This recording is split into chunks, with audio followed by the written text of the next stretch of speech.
Hey, it's Hollywood Hernandez, and tonight we're at night number 2 of the very first annual North Texas Film Festival. It's a lot of excitement, a lot of things going on, and we're going to check it all out.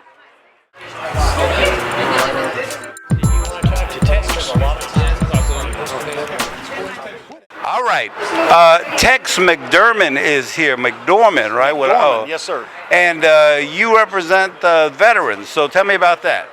Well, what I do is I go around and host veteran events, live events, trying to help the veteran community tell their stories, help raise money, bring awareness to whatever foundation that's out there. My wife and I both, we work with Chris Cobb Memorial Benefit and 22 Kill and Spirit of a Hero and many other different veteran organizations, and that's really what drove us to be a part of the North Texas Vet Fest and North Texas Film Festival. And let me say hello to you. How you doing? I'm doing great. How are you doing? You excited about this event tonight? I am. It's been very interesting and very educational.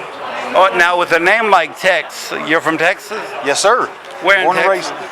I'm from Central Texas, right outside of Abilene and Brownwood, which is where my wife and I both are from. We went to high school together, been married 37 years, and wow! So I drag her to all this crazy kind of stuff, and she comes to all the veteran events with me, and is a big part of it, and so I'm glad to have her here walking the carpet with me. And I hear you're the auctioneer for an event tonight.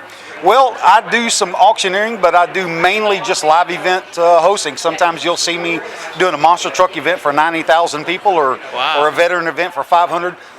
But I tell you what I love doing more than anything is on Veterans Day for the last 5 years, I've been going to my grandson's school, and I talk to all the kids on Veterans Day, bring a lot of veterans up on stage, let them tell their stories, and I love doing that. But I can be in front of 90,000 people and be okay, and I go to my grandson's school where there's 150 kids, and I swear I'm so darn nervous in front of all these kids. It's crazy. So, and I just gotta say, man, that is a gangsta outfit. well, I went to the Big and Tall Men's store to try to find a seat there, and they were sold out, so I had to go to Circus Warehouse. So that's.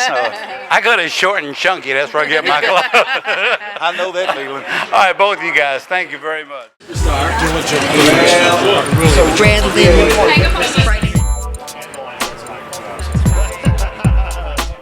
Hey, this is Harry Hunsicker, and I'm here talking about my movie, which is in development, The Devil's Country.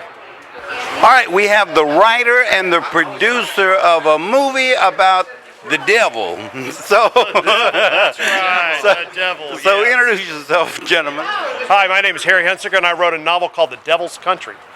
Hi, I'm Jonathan Brownlee, and I read a book called The Devil. No, I'm kidding you. I'm a filmmaker, pretty much. You're a filmmaker right? and the producer and director of The Devil's Country. Yeah, so Harry has written some incredible novels, local writer here, and so what we're doing is we're collaborating with him on The Devil's Country to make a film that we're going to shoot right here in Texas, just like we are, other films, and that's our job.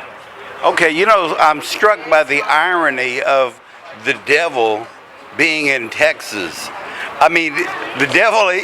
But I don't think it's ironic. I don't think right. You know what Black Jack Pershing said? He said, "If I owned hell or Texas, I'd rent out Texas and live in hell." Right. So, I'm thinking the devil's probably saying, "Damn, it's hot." It's hot. It is hot right now. Yeah. Like the devil's a pussy. Let's just put it that way, right? Let's just be clear on this. The guy couldn't survive in Texas, right? So this is great. We love making films here. We love sweating here. Yeah. And making films is really a lot of hard work and sweat. So I think the metaphor of being in Texas makes perfect sense to me. So are you gentlemen from Texas? I'm born and raised Dallas. Yeah. All right. I'm a transplant. I was imported by a Texas girl, so I'm technically part of the North American Free Trade Agreement. I'm from Canada. Right. She brought me across the border. I was forced to move here and breed with her, which I've done successfully. You've done very well, yes. Thank you. So, I feel like I've been set up to pasture now. I've studied, and now I'm done. He is a Texan. I am definitely a Texan. I love living here. I love the people here. They've really embraced me and what we want to do in the film business here. Like no other place. I've lived everywhere. I've lived in LA and New York and London and Madrid, and this is the place to do business. People really want to learn. Without giving anything away, talk a little bit about the plot and the character in the movie.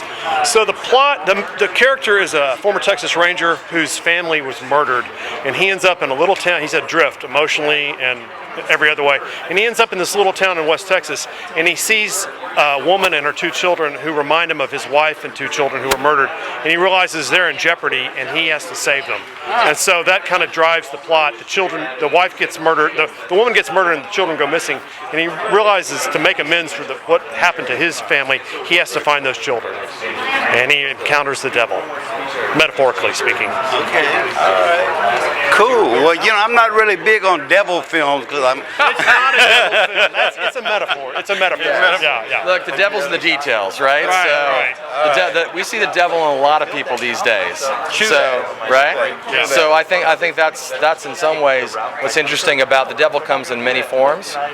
Sometimes the devil comes smiling at you. Sometimes the devil comes shooting at you. That's right. You got to figure out which one it is. Sometimes he's your ex-wife, but. Should I be interviewing? Maybe I should be interviewing you, Hollywood, about There this. you go. That's right. Hey, but good luck with the Thank you. film. Thanks, Hollywood. And it's nice to meet both of you guys. Thank you. Appreciate it. Thank you. Thank you. Can I have your name, please? I'm Charlene Johns. And you are with a charity group that. I'm the program director for Stop One Suicide. We're at the Dallas Veteran Resource Center. I'm also the curator of the films for 5 Shorts on Hard Topics, which is what's being shown tomorrow. Okay. Now, I am a big philanthropist, and I like to help. And so you're involved with helping people. Yes, we're involved with educating. We use the public health approach to educate the public, everyone surrounding veterans, on how they can stop the epidemic of suicides within veteran population.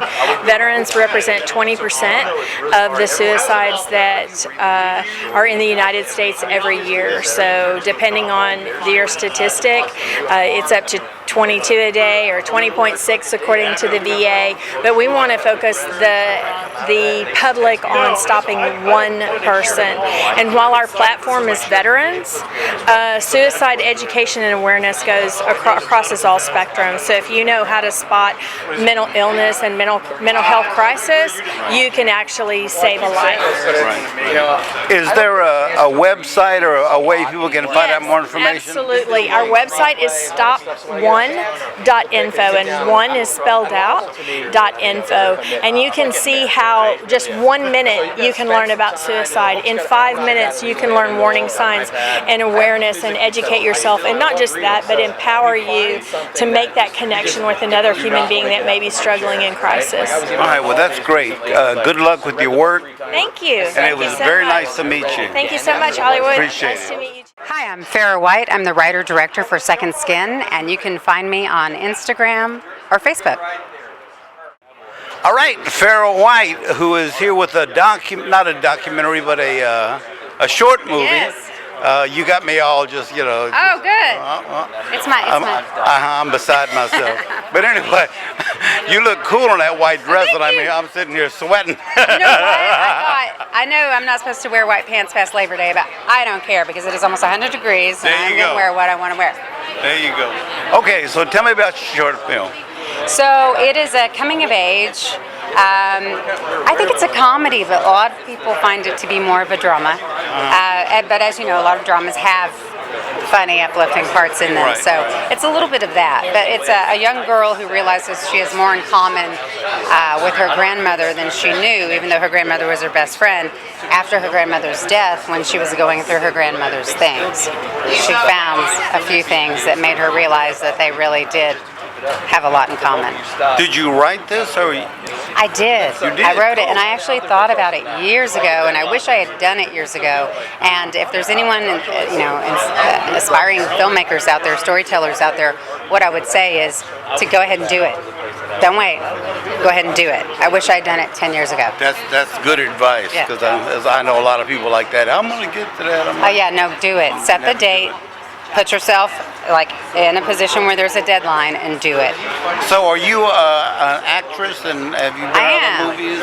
Yes, I've done, I've been in movies since probably 1999. Wow. Yes, but which I'm very grateful, unlucky for. You were a childhood actor, right?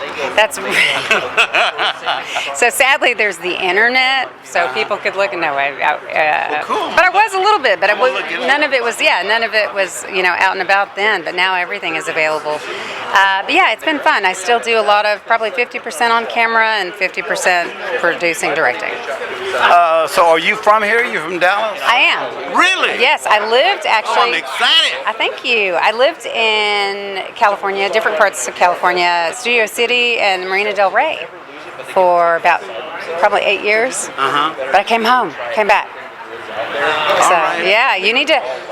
It's funny. The one thing people used to say is, well, you have to know people in show business. You have to know people. But here, what I've learned is, yes, because I can actually get films made here. Because I've been here in the industry for 20 years. Yeah, there are a lot of filmmakers here now that are doing things. There are, and a lot of people who have a lot of different equipment, and so it just makes things a lot easier, and everything's more available. So I say, go people, tell your stories. We got a camera. Yeah, you do. What's going on? This is Quentin Aaron, and we are celebrating the 10th anniversary of The Blind Side. Yes, that's right, 10th anniversary. I'm getting old. My head done left me some time years ago, but don't worry about it. We are all here at the North Texas Film Festival celebrating the 10th anniversary of The Blind Side, and I will see you at the movies.